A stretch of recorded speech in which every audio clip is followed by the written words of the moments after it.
Bienvenue à nos chers intervenants, des souhaits bienvenus à ceux qui sont venus de loin pour ce colloque, parfois de moins loin, mais aussi de loin aussi, de Vendée, d'Alsace, voilà, qui sont venus pour éclairer notre histoire de la DRAC, de votre expérience et de votre culture. Bienvenue aussi à vous tous qui êtes là, nombreux, encore plus nombreux sans doute cet après-midi, pour écouter et pour échanger. Il y aura des témoignages, il y aura également des échanges, et ces échanges, nous les reporterons aux différentes pauses qui auront lieu en milieu de matinée, à la fin de la séance du matin et durant les pauses de l'après-midi. Voilà, nous espérons que ces échanges seront aussi fructueux que seront denses et profondes les interventions des spécialistes. C'est en effet un aréopage de spécialistes universitaires, en histoire surtout, mais aussi en philosophie cet après-midi, de professeurs, d'archivistes, de jeunes chercheurs, mais encore de journalistes talentueux et célèbres, qui sont également des hommes de lettres, et aussi au moins un religieux pour l'un de nos intervenants, qui viendront apporter la profondeur de leur regard sur cette institution centenaire qu'est la DRAC. Nous les assurons tous, dès maintenant, de notre reconnaissance. L'inauguration de cet hommage centenaire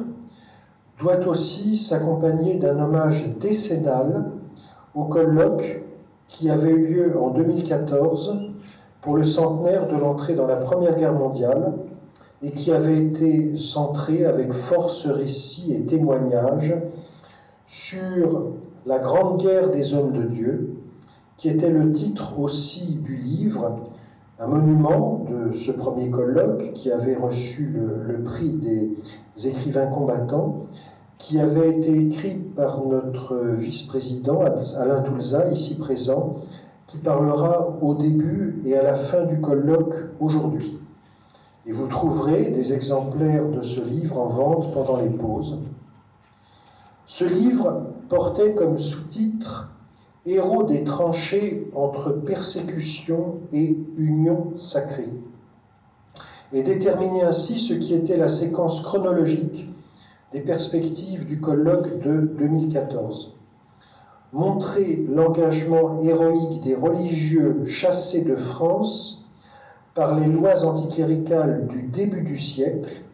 et revenus volontairement se mettre au service de la France qui les avait expulsés, participant de ce fait à la naissance de ce qui allait être salué de façon quasi unanime comme union sacrée. On peut aussi faire mémoire, après le colloque de 2014, de la journée que la DRAC avait consacrée en 2017 aux tentatives de paix au milieu du conflit. Le colloque d'aujourd'hui s'attachera au siècle suivant, après la Première Guerre mondiale, après l'Union sacrée, à partir de la naissance de la DRAC en 1924, association créée justement à la rupture de l'Union sacrée, quand le gouvernement radical d'Édouard Herriot, issu des élections législatives de 1924, gouvernement que l'histoire a reconnu comme étant celui du cartel des gauches, au moment où ce gouvernement a décidé de rompre la paix religieuse qui était née paradoxalement pendant la guerre, en voulant remettre en vigueur les lois d'expulsion qui avaient été suspendues au déclenchement du conflit pour permettre aux expulsés de revenir en France défendre la patrie. Cette naissance et son contexte formeront la première séance du colloque. Il s'agira ensuite d'approfondir le regard sur la place que la DRAC a tenue dans la résistance multiforme à ces mesures anticléricales et de fait antichrétiennes, dans un mouvement de fond, mais aussi avec un coup de projecteur sur la personnalité du père Doncker, jésuite, dont la lettre ouverte manifeste « Nous ne partirons pas », a donné le mot d'ordre du développement d'Adrac. Ce développement occupera la 3e séquence du colloque en début d'après-midi, avec les personnalités, les réseaux, les actions de l'Adrac. Cette séquence se déroulera dans le cadre un peu moins formel d'une table ronde pour une période qui va jusqu'au monde contemporain, avec aussi le fil rouge qu'a été la coupe d'éloquence de l'Adrac depuis sa naissance en 1926. Place sera donnée dans cette table ronde, à côté d'une archiviste chevronnée, à de jeunes historiens-chercheurs, des patriciens de l'histoire. Le dernier volet de la journée nous permettra d'envisager de façon plus directe l'aujourd'hui et le demain de l'Adrac, en nous appuyant non plus tant sur les leçons de l'histoire, ou sur ce qu'on avance parfois comme tel, mais plutôt sur l'évaluation du philosophe et du prêtre religieux proche du monde combattant, ce qui permettra de relier la vision d'avenir au récit des origines. Avant de laisser parler les spécialistes, je voudrais seulement revenir un peu sur ce que signifie à ses origines le mot religieux dans le sigle DRAC, droit au pluriel du religieux ancien combattant. Le mot, tel qu'il est employé ici, se situe un peu à l'encontre ou à côté d'une acception devenue courante actuellement du mot religieux, comme désignant toute personne qui a une certaine vision religieuse du monde, qui est concernée par une pratique ou une croyance religieuse, quelle qu'elle soit, le signalant seulement comme différent d'une majorité en Occident de personnes se pensant comme dénuées de références religieuses fortes, ce qui n'est pas forcément le cas ailleurs dans le monde. Dans le sigle DRAC, le mot est pris dans un sens précis, issu de la tradition chrétienne et pour la France catholique, puisque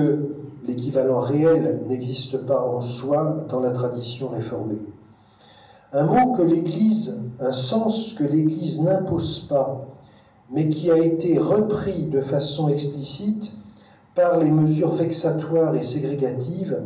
des gouvernements de la fin du XIXe siècle et du tout début du XXe siècle, dans le cadre administratif de la fin du Concordat de 1801 et de sa rupture par la loi dite de séparation de 1905. Le sens de ce mot est important pour comprendre la suite, et je me permets de le rappeler brièvement, ce sens, en citant tout simplement le glossaire qui est actuellement mis en ligne par la Conférence des évêques de France. Pour le mot religieux, il y a un article « Les ordres religieux », je cite. Dans la tradition chrétienne, les ordres religieux sont des associations d'hommes ou de femmes qui s'engagent à suivre le Christ dans une vie évangélique. Les membres sont liés publiquement ou parfois en privé par des vœux de pauvreté, de chasteté et d'obéissance en vue de mener une vie consacrée. Le glossaire précise, en établissant ensuite une distinction qui a été prise en compte administrativement lors des expulsions, qui épargnait le clergé séculier, qui a été aussi, lui, héroïque dans la guerre, et a vu la création d'une association amie, la PAC, prêtres anciens combattants, dont il sera aussi question aujourd'hui. Donc il y a cette distinction entre clergé régulier et clergé séculier. Je continue à citer le glossaire que j'évoquais. Le clergé régulier comprend ceux qui ont prononcé des vœux et vivent en communauté selon une règle, moine et religieux, entre parenthèses. À la différence du, je cite à nouveau, clergé séculier, qui comprend les clercs et les prêtres au service de l'Église dans le cadre de l'Église diocésaine, c'est-à-dire les évêques, les prêtres et les diacres, selon le sens actuel. Je pense que cette précision sur les termes est importante, et quand il m'est arrivé de parler, je dirais avec l'homme de la rue, de ce colloque sur une association qui s'appelle Droit du religieux ancien combattant, il s'est avéré souvent, pour l'homme de la rue actuel, donc, nécessaire de devoir préciser ces termes, et je me suis permis de le faire maintenant. Mais mon introduction n'a été que trop longue, et je dois maintenant laisser la parole aux historiens pour cette première séance qui se situera pour l'ensemble de la matinée sous la présidence de M. Clément Millon, historien chevronné, qui va donc introduire les débats et, pour dresser le décor, commencer par nous donner quelques jalons pour comprendre cette année 1924 qui a vu naître la DRAC. Pour un contexte en France et aussi mondial, et M. Clément Millon est tout à fait apte à cela, fort de la direction d'un colloque sur l'année 1924 qu'il vient justement d'organiser la semaine dernière à l'Institut catholique de Vendée, ICES, colloque auquel la DRAC était aussi invitée. Je lui cède la parole et je souhaite à tous un bon colloque et une belle matinée.